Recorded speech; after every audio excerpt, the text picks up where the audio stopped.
Hello and welcome to a Tuesday night edition of the Managing Madrid Podcast. This is your host, Kiyan Sobhani. I am just getting back to my hotel from the game in San Francisco, Oracle Park, Real Madrid versus Club America, and I wanted to fire off some thoughts. I'll be by myself solo because pretty much most of the Managing Madrid crew are at some ungodly time zones just around the world, and this was been a bit of a challenge to cover this one, so I'm going to go solo for this one, and my flight's in a few hours, so I'm going to get some thoughts off for you guys, so you guys have some content in your podcast app, some thoughts from the stadium, and being a part of Real Madrid's two previous preseason games, this one in the Bay Area and the other one in Las Vegas, and then I'm going to hit the sack and then basically go to the airport in a couple hours. So that's that, and then I'm done.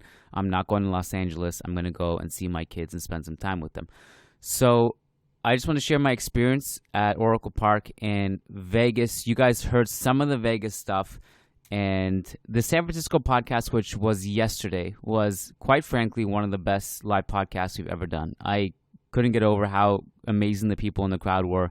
It was such an awesome ambiance, a great podcast hosted at Intercontinental San Francisco Hotel. Shout out to the Madridistas San Francisco Bay Area who souped it up. Shout out to everyone who came out. So many patrons we met for the first time, and a couple of patrons that we met before. And so it was lovely seeing you guys again and also meeting you guys. I'm going to go through and upload that podcast at some point. A lot of the talking points in that one weren't actually time sensitive and are going to provide for some super interesting discussion and dialogue in podcast form that I think you guys are really going to enjoy. We went deep on several Real Madrid topics, and I'm excited to share that one with you guys, but I'm not going to post it yet. I'm going to go through it a little bit and post it at some point in the next week or two. In the meantime, here are my thoughts from Oracle Park. Very, very strange. I've never seen a baseball stadium transformed into a football stadium, so that was a first, but I did like the ambiance. There was something special about it that it was hard to describe. I was watching it, as all the press were, from a very strange angle, kind of on the corner, and so I actually had a big screen in front of me as well as the pitch itself, so I was kind of half watching on the big screen so I could see the telecast version, and half watching just the visuals that were right in front of me. And the atmosphere was really good. Both this game and the game in Vegas, both sets of fans I thought were very respectful and did really well to add to the atmosphere of the city and the stadium. So well done to all the fans who made it a safe and memorable atmosphere at both games. One of the interesting things that I found was that I had several of my friends actually attend the Clásico in Vegas, and they were watching Real Madrid play for the first time. And one of the things they remarked was that seeing certain things in person, you don't really truly understand, like, the greatness of the technical greatness of some of the players. And one of the things which my friends correctly remarked to me was that, like, you know, you see Barca pressing Real Madrid, for example, in Vegas, and the discomfort, for example, that Lucas Vázquez had on the ball, the lack of confidence. And it's not to call him out. I mean, it's preseason, and I don't really like to focus on the negative stuff in preseason. We can talk about some of the things that we're worried about, but that's more of a big picture thing that I don't want to really necessarily focus on preseason in particular. But just a general point, and I agree with it, you can see how technically gifted and confident and composed someone is with the way they deal with pressure. And the sharp contrast with someone like Camavinga and Vázquez in that game was very evident. And I'm basically talking about Camavinga in particular because I'm actually writing a column about it, and he was one of the stand-up performers to me against Barca. And obviously there were other things like, you know, when Modric and Kroos came in the game, the ball progression and the tempo, it was just more controlled. And it's interesting because you look at Real Madrid's game against Club America and against Barcelona, Ancelotti basically flipped the starting 11s from that game. And in both games, Real Madrid, I thought, played better in the second half. So in the Clásico, Modric and Kroos helped with the ball progression immediately and calmed the game down. And in the game against Club America, even though those two didn't come off the bench they started, it was the opposite that helped Real Madrid. It was the energy and the dynamism and the youth of the legs that came on in the second half. Ancelotti made 6 subs, I think, at halftime. The midfield and attack came off, and a fresh, basically, six fresh players came in off the bench to help with the midfield and the attack. And I thought it was just a different thing that was needed. So in the Clásico, the composure of Modric and Kroos was needed. And in this game against Club America, I thought it was the dynamism and the youth and the energy that was needed in the second half. So that was interesting. But again, back to Camavinga, you can just see his composure and his confidence in both of those games. And today, something that was really, really special, and I really didn't care too much about today's game, to be quite honest. I mean, I was at least a little bit more interested in what happens in the Clásico because it's a Clásico, but this one I was just kind of like, enjoying it. I think everyone was having a lot of fun, even despite Real Madrid not winning. The second half was pretty fun. The crowd got into it, but the crowd also got into it in part, and I would say maybe mostly because of Camavinga. He just has a certain aura about him when you see him in person. The crowd just like the oohs and the ahs from his dribbles and touches. And beyond some of the really nice touches that he had in this game, the pure ball progression of ability, his vertical passes. I mean, you look at the penalty that Real Madrid had in the second half. It starts with a Camavinga vertical pass to Hazard, who's moving well between the lines, and then ultimately, goes to Vasquez. Vasquez is fouled, etc. Hazard converts the penalty. That starts with the Camavinga vertical pass. He had passes into the box all second half that were just really, really nice to watch. His ball progression is insanely good. I lost count of how many good things he was doing to get the crowd involved. The crowd really, really enjoyed it. I mean, they fed off his energy, and I think he fed off it. I think he's going to just be a really, really, really fun player. And he's got like just, again, this aura of like, not only is he good, but he's also able to feed the crowd energy. I just thought that was really impressive. Seeing him in person is really special. And I just wanted to highlight him in particular. So from today's game, him and Ceballos and even Tchouaméni, these guys all had great energy in the second half. And Ancelotti was asked about it after the game, and he pretty much just emphasized it. I'll just go through my notes really quick without like kind of over elaborating or getting too nerdy about this game, because I don't think we need to do that for a game like this. The first one I think we're going to take really seriously and do a more detailed podcast and more detailed analysis is the Frankfurt game in August, but I'll get to that in a second. So firing off some quick notes for you guys before I go to bed. The Benzema goal was an absolute classic, vintage Benzema goal. The way he effortlessly can place a shot from that far out of the box is incredible. He's done that before so many times. And the cool thing about it is that it's a one-time shot. So the 1-2, that's a classic Benzema thing where a little pass interior, give and go 1-2, first touch, Asensio lays it off to him. And he can slingshot that far post curler from outside the box with one touch. It's super special. It was an incredible goal. Vintage Benzema. Just great stuff to see him do that already in his first game back. And so that was it. I'm just running through the goals basically first. The 0-1, the Henry Martin goal, I'd have to watch it again to be quite honest, but Henry Martin, the ball falls to him, and he's not tightly marked by Rudiger. Martin gets goal side of him, and he finishes it past Lunin. And then there's the 2-1. Basically, I already kind of talked about. Hazard moves between the lines well, receives the pass from Camavinga, finds Vasquez. Vasquez, it's foul. Hazard finishes it. The 2-2, it was Vinicius Tobias who came in, and Ancelotti said after the game that he wanted to play Tobias because he actually really likes him. And obviously, we're not going to judge Tobias on a game like this. I mean, it's basically his first thing. He commits a foul in the box. I've seen many people say it was a dive. Again, I'm coming straight from the stadium. I didn't really see many replays. I may take the word for it, or I may just wait and watch it tomorrow again or later tonight and come up to my own conclusion. But whatever it was, he commits the foul. Lunin saves it initially, but then the replay shows that Lunin was insanely off his line, like it wasn't even close. So Fidalgo scores it the second time. Um, yeah, I mean, I'll go over some things that I thought, like, it was clear Casemiro and Vasquez, those two to me were really rusty. The touches were off.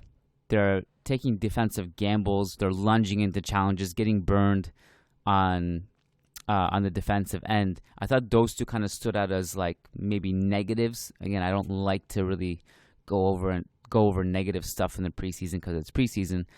Benzema, apart from his goal, he also had this insane Laudrup-esque dribble where he just shimmies the ball through traffic, and it's a low block, and there's so many defenders, and he somehow finds space to fire a shot off. The Benzema experience of late has been incredible because it's like he's not crazy eventful, but he's just momentous, and he comes up with these big moments, and it's a testament to his individual brilliance and also his football IQ and his experience at this point. Ferland Mendy, not much to take away here, but he went toe-to-toe with the winger. 50-50 challenges. I think he lost maybe a couple of them, but he also had good press resistance, something that I thought he improved on last season. And Ancelotti confirmed after the game that Mendy is the de facto left back. This was a lot of confusion in the last week or so because it started with multiple reports in Spain and in Managing Madrid as well that Ancelotti may see Alaba as the left back. And then we had that whole Rudiger left back thing against Barca, which if you were at the Vegas podcast, you already heard us talk about it. And also we posted that segment, I think, on the podcast itself. So there was that. And then Ancelotti clarified why he did that in that post game, which we talked about. And then in this game, Rudiger goes back to a left center back role, Mendy left back, and that was it. And Ancelotti said that Mendy is going to be the left back. So I don't think we'll see the Rudiger left back experiment again, unless it's like situational and desperate. So that was also clarified. Vinicius, I thought it was a little rusty. Kind of hard to watch, some forced dribbles and stuff, but again, I don't care. It's preseason. Who cares? He did have some good moments as well. Lunin, decent distribution with the ball at his feet. That was nice to see. That was also a theme to end the season last season. Modric, a little rusty. Did have a couple nice passes and interceptions. Asensio, poor. But yeah, he just seems like he's a little bit too leg heavy right now and a little bit laborious. And we'll see what comes of him in the next few weeks or so. My hunch is that he'll stay, by the way, but we'll see. What else did I have? Ceballos' energy was just immediate, like frenetic, high pressing, high energy. I mentioned this in the Clásico postgame as well.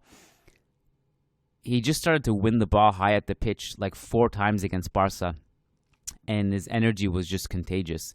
And I like to see that from him. I think, Lucas and I had a whole segment on the Patron podcast, last mailbag, which we also uploaded on YouTube for free if you want to go listen to it. But we kind of discussed if he ends up staying, how it will be important. And I think if Fede takes more minutes on the right wing next season, even more so than he did last season, then we may actually see the depth chart go down to Ceballos. We'll see how it plays out, but he's pretty decent insurance. I mean, to be quite honest, I think he's a little bit too good for being that far down the depth chart, but I'm just not sure if he ends up leaving or staying. So it'll be interesting to monitor that. Tchouaméni, strong game.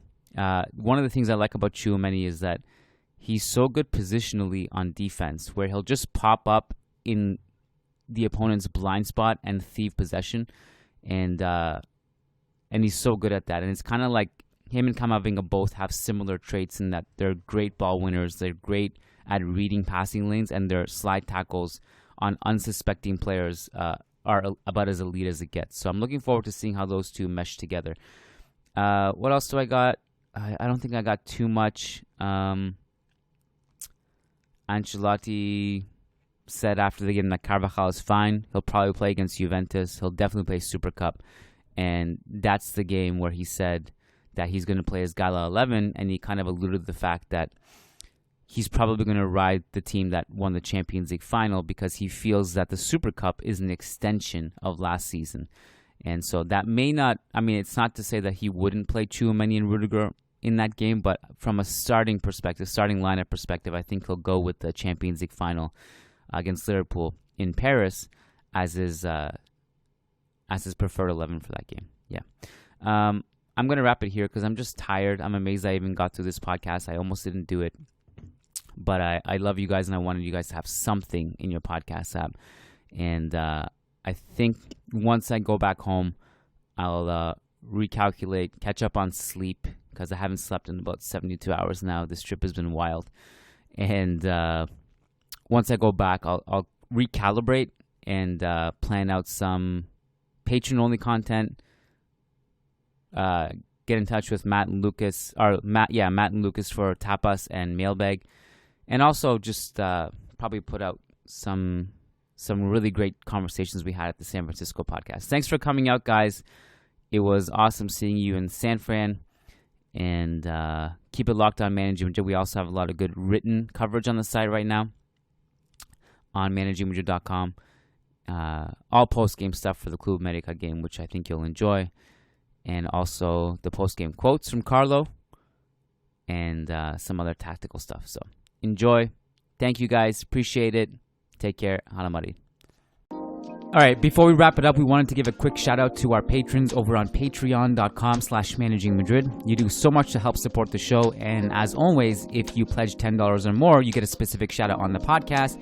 And in addition to that, you also get guaranteed responses to your questions. And in addition to that, if you're a patron in general, you get access to a ton of bonus content exclusively over on patreon.com/managingmadrid. So if you like these free shows, you get a ton more bonus content inside patreon.com/managingmadrid.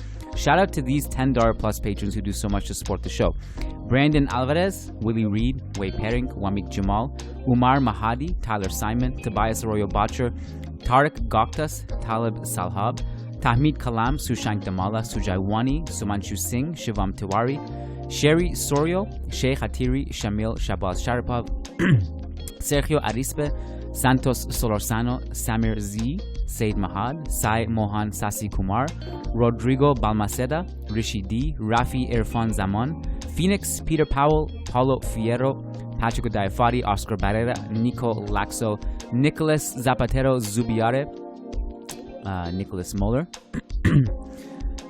Nick Ribeiro, Nelson Mazariego, Muxi Thangal, Mowgli MJ Diego, Michael Zinberg, Marin Myrtle, Matthew Atkins, Martin Ridman, Logan Stahl, Leon Stavronakis, Kunal Tilakar, Crystal Glass, Kevin Rivera, Jose Cruz, John Fernandez, Jeff Thurston, Jason Fitz, Ian Marley, Graham Gerard, Gary Kohut, Frederick Rantakiro, Frederick Sundros, Faisal Hamdan, S.A. Davisito, Eloy Enriquez, Edward Sossman, Daniel Williams, Christian Toff, Christian Acosta, Charles Williams, Brendan Powers, Brandon Stevens, Ashik Bashar, Arman Gashi, Armando L, Antons Rudenko, Anirudh Singh, Alexis Saniceros, Al Azaz Hussein, Adrian Rios, Adar Zalukovic, Adam Dorsey, Bella Chow, Varun, Ramtin Magrur, Fabian Moreno, and Daniel Smith. We love you guys so much.